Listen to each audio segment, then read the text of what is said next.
हाय friends, मैं हूँ Manav. Welcome to Movie Shoovy International. International मैं इसलिए बोल रहा हूँ क्योंकि शायद ये इंसान तो इंडियन है जो कि इंडियन कंटेंट टेक्निकली बनाया करता था, बट ये फिर ग्लोबल हो गया क्योंकि हिंदुस्तान में इसकी बड़ी सारी बसड़ हो गई। वीरदास का नया शो आया है नेटफ्लिक्स के ऊपर और ये काफ़ी गुफी भी है। मैं ये बोलूँगा काफ़ी इंडियंस का मजाक भी उड़ाता है ये, और एट द सेम टाइम बहुत सारा सच भी बोलता है ये। तो अब आपके अंदर कितना एपेटाइट है सच सुनने का या फिर खुंदक खाने का कि भाई तू क्यों बोल रहा है ये वर्ल्ड स्टेज के ऊपर जाके, क्यों हमें बदनाम कर रहा है टाइप सोटू से। तो वो सारी चीज़ें होती हैं। ये जब आप शो सुन रहे होंगे इसके अंदर गाली गलौच भी थोड़ी बहुत है, बहुत ज़्यादा तो नहीं है।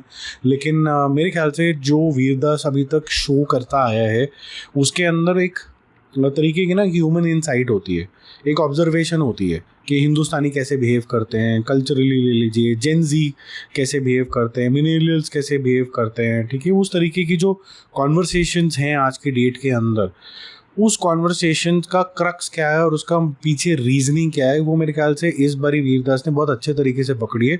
और उन चीज़ों के ऊपर जोक मारा है या फिर हंसी दिलाने की कोशिश करी गई है या फिर स्माइल देने वाले की कोशिश करी गई है, जो टिपिकली लोग ये वाले पॉइंट्स नहीं उठाते या फिर उनकी ऑब्जर्वेशन इतनी ज़्यादा स्ट्रांग नहीं होती है। तो वो एक साइड तो आपको थोड़ा बुरा लगता है क्योंकि ये वर्ल्ड टूर की तरह है। यहाँ पर वो मेरे ख्याल से लंदन में भी जाता है, मुंबई का भी एक शो करता है, इधर उधर जाता है और सेम ही तरीके की उसकी स्क्रिप्ट चलती है यहाँ पर, जो कि आपको ऐसा लगता है कि यार बीइंग एन इंडियन ये सब बातें मत करता तो ज़्यादा अच्छा है, कोई और जोक कर सकता था। लेकिन एट द सेम टाइम मेरे ख्याल से कई बार ये जो तरीके के जोक्स होते हैं ना, ये एक कॉलिंग कार्ड की तरह भी बिहेव करते हैं, आपके दिमाग में प्ले करते हैं कि क्या हम ऐसे हैं, अगर ऐसे हैं तो अगर हम सेंसिबल हैं तो क्या हम इम्प्रूव भी कर सकते हैं। तो इसके दोनों फैसेट्स हो सकते हैं। तो ये मैं आपके ऊपर छोड़ता हूँ कि आप किस नज़रिए से इसको देखते हो। चिढ़ते हो कि ऐसा क्यों बोल दिया, वर्ल्ड स्टेज के ऊपर मजाक उड़ा दिया यार हमारा। और मजाक तो इन्होंने ब्रिटिशर्स का भी उड़ाया, सबका ही उड़ाया, इंडियंस का भी उड़ाया है। तो जो जॉनर होता है, और जब कभी भी आप स्टैंड अप कॉमेडी देखने जाते हो आपको पता है कि कोई ना कोई पॉलिटिक्स के ऊपर, कोई ना कोई रिलीजन के ऊपर कोई ना कोई मजाक बनेगा ही बनेगा, ठीक है। कितना हद तक जाता है ये बहुत ज़्यादा डीप डाइव नहीं जाता, ये बिलो द बेल्ट वाला नहीं है, बट ये बॉर्डर लाइन पे तो है, ये बेल्ट तक जाता है, बिलो द बेल्ट नहीं जाता है।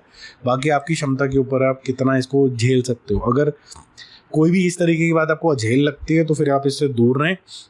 बट अदरवाइज़ अगर आपको लगता है कि ये कोई ऐसी इनसाइट्स हैं हिंदुस्तान के बारे में, कल्चर के बारे में, इवन ब्रिटिशर्स के बारे के अंदर, यूएस के बारे में, जो बाइडेन वगैरह पता नहीं किस किस का मजाक उड़ा है, तो वहाँ पर फिर आप इसको देखोगे और आप इन्जॉय भी करोगे। मेरा मूवी शो स्कोर इसके लिए रहेगा for an entertaining act I would say 3 stars out of 5।